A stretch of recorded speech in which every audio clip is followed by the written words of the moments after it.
अभिवादन सत्कार करिए हरबंस नागोके का एम्स विजयपुर जम्मू के सोशल मीडिया में। एम्स की खासियत बहुत है, न केवल यहाँ इलाज होता है, इलाज से पहले आपको सोशल मीडिया बहुत सी जानकारियाँ अलग अलग विशेषज्ञ डॉक्टरों की देता है। इसी क्रम में आज हमारा सौभाग्य है, हमारे पास एक ऐसी शख्सियत हैं जो कोई भी बीमारी का इलाज अगर ऑपरेशन के माध्यम से होता है, उनके स्वयं उनका ऑपरेशन हो ही नहीं सकता, यानी कि एनेस्थीसिया विभाग है।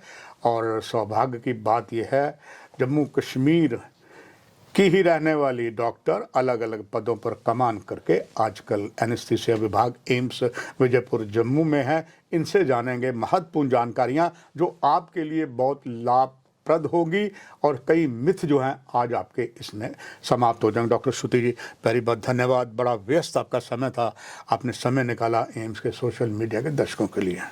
स्वागत करते हुए डॉक्टर श्रुति जी, ये जानना चाहूँगा, कोई भी ऑपरेशन हो बिना आपकी महारत से चलता नहीं, अलग अलग आपके होते हैं, चाहे लोकल एनेस्थीसिया कह दें, कुछ भी कह लें। दर्शकों को जो जानकारी देनी है कि पहले एक शब्द है, उसका लंबा तो पूरा विवरण आपके पास है, पैकू, ये क्या होता है और इसका पूरा विवरण जो है दर्शक जानना चाहेंगे। नमस्कार सभी को और बहुत बहुत धन्यवाद सर मुझे यहाँ पर आमंत्रित करने के लिए। पैकू जो शब्द आपने बोला है, ये पोस्ट एनेस्थीसिया केयर यूनिट होता है, जिसको आम भाषा में रिकवरी एरिया भी कहा जाता है।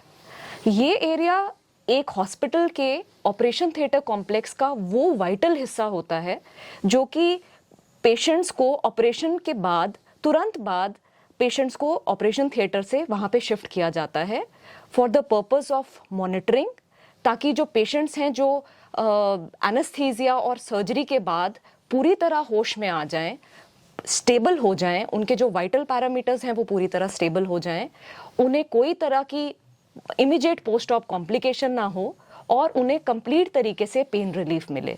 सो बेसिकली जैसे ऑपरेशन से पहले ऑपरेशन थिएटर को प्रिपेयर किया जाता है ताकि सब सर्जरी जो है वो स्मूथली परफॉर्म हो, उसी तरीके से पेशेंट की रिकवरी भी उतनी ही इम्पॉर्टेंट है और इसी चीज़ को मद्देनजर रखते हुए ये पैकू का जो एरिया है इसको डेवलप किया जाता है।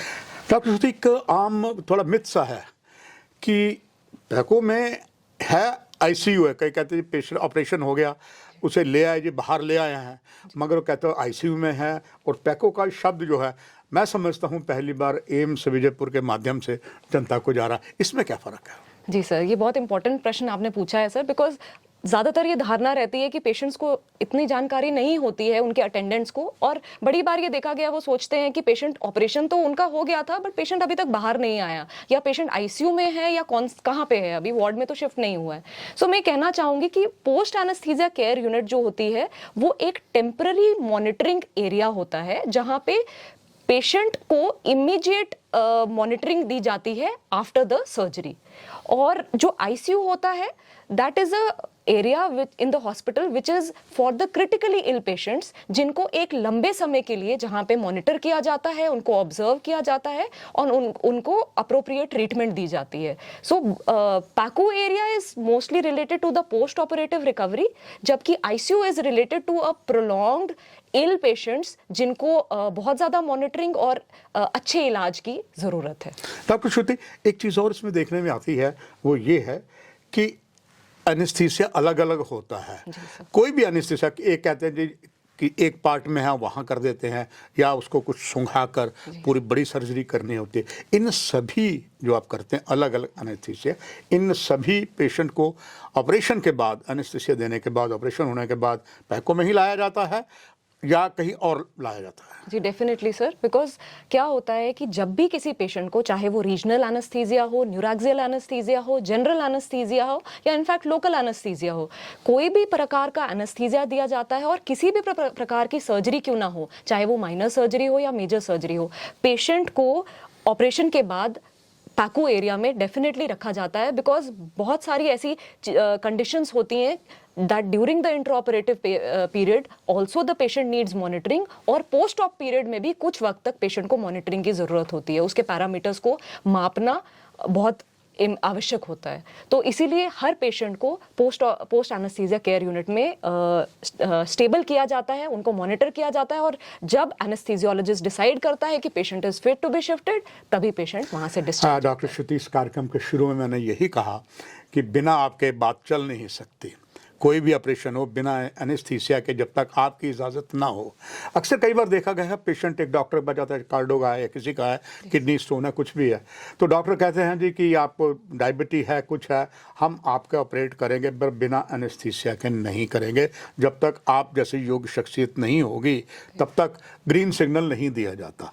इसका कारण क्या है, दर्शक ये भी ज़रूर जानना चाहेंगे। जी डेफिनेटली सर, बहुत सारे पेशेंट्स जो ऑपरेशन के लिए पोस्टेड होते हैं, उनको मल्टीपल प्रॉब्लम्स कभी पहले से होती हैं या कभी डिटेक्ट भी प्री एनेस्थेटिक चेकअप के दौरान ही होती हैं, और उन मल्टीपल प्रॉब्लम्स को ऑप्टिमाइज किया जाता है ऑपरेशन से पहले।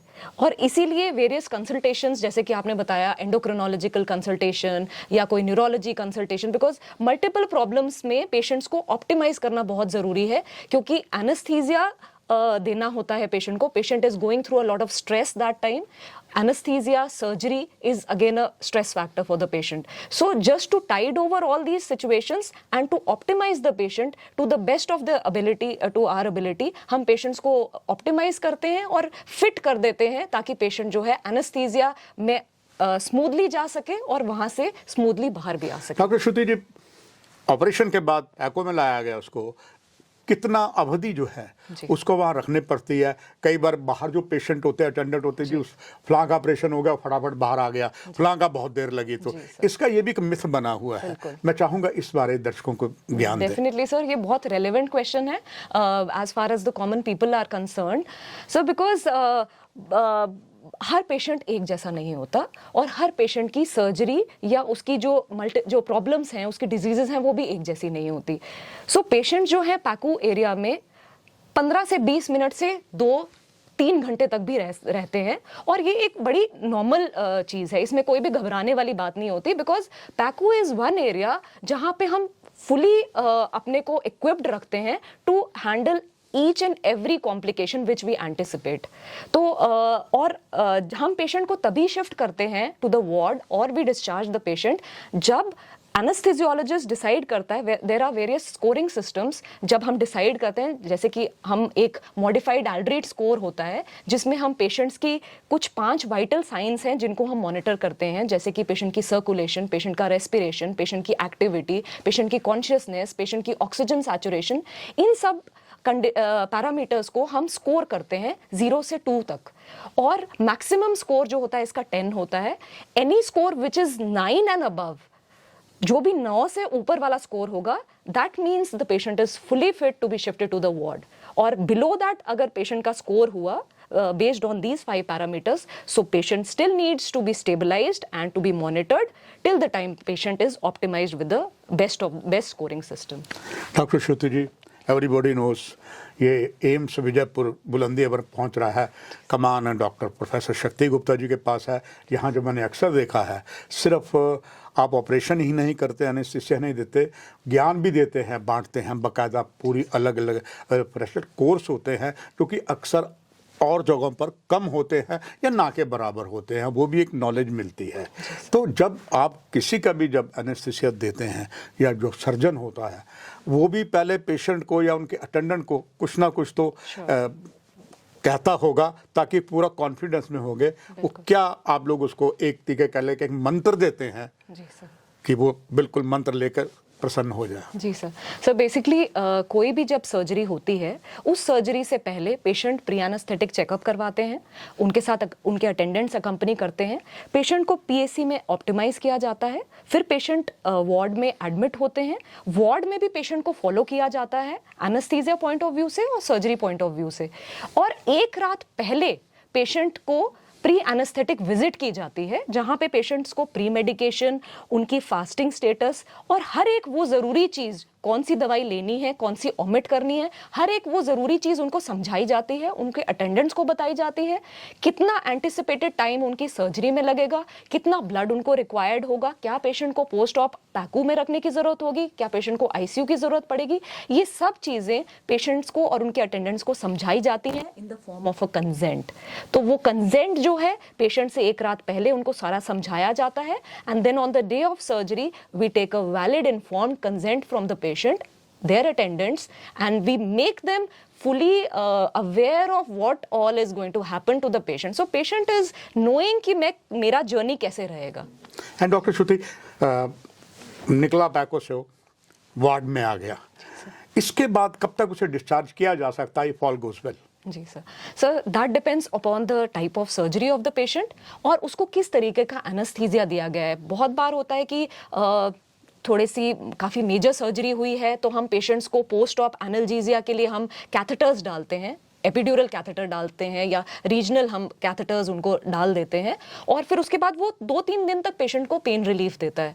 तो that call is mostly taken by the surgeons that when they have to discharge the patient, but our call is when to shift the patient from the PACU, and in case any कुछ ऐसी problem ward में हो जाती है उत्पन्न, तो we are there to take a call there also। Doctor Shruti Sharma ji, मुझे पूरा विश्वास है दर्शकों को ये ज्ञानवर्धक बातें पूरे उनके जहन में चली गई होंगी और सभी का भला होगा। बस आखिर में एक आपका संदेश एम्स सोशल मीडिया के माध्यम से सभी दर्शकों को। मैं अंत में यही कहना चाहूँगी कि हमारे डायरेक्टर डॉक्टर शक्ति गुप्ता सर की लीडरशिप के अंडर हम लोग सब काम कर रहे हैं, और एम्स का एक ही नारा है कि पेशेंट सेफ्टी फर्स्ट, और पेशेंट सेफ्टी के लिए हम वो सारी प्रिकॉशंस लेते हैं, सारी चीज़ें करते हैं जिससे हमारा पेशेंट जो है सेफली, स्मूथली और कंफर्टेबली हमारे ऑपरेशन थिएटर से, हमारे हॉस्पिटल से, हमारी आईपीडी से डिस्चार्ज हो, और वो बाकियों को भी ये संदेश दे कि जब भी कोई प्रॉब्लम हो, कोई परेशानी हो, they can come to AIIMS, we will take care of you. आपने बहुत ज्ञानवर्धक बातें डॉक्टर श्रुति शर्मा की सुनी, और साथ में इनको और भी ट्रेनिंग दी गई है। अभी हाल ही में जो कुछ दर्दनाक घटनाएं हुए हमारे पड़ोसी ने की, और उसके लिए एम्स विजयपुर ने इतनी तैयारियां करके रखी हुई हैं, कुछ भी हो जाए हर तरीके का इलाज यहाँ होगा। उसके लिए डॉक्टर श्रुति जी को मिलाकर बाकी सभी स्टाफ अलर्ट है। नमस्कार।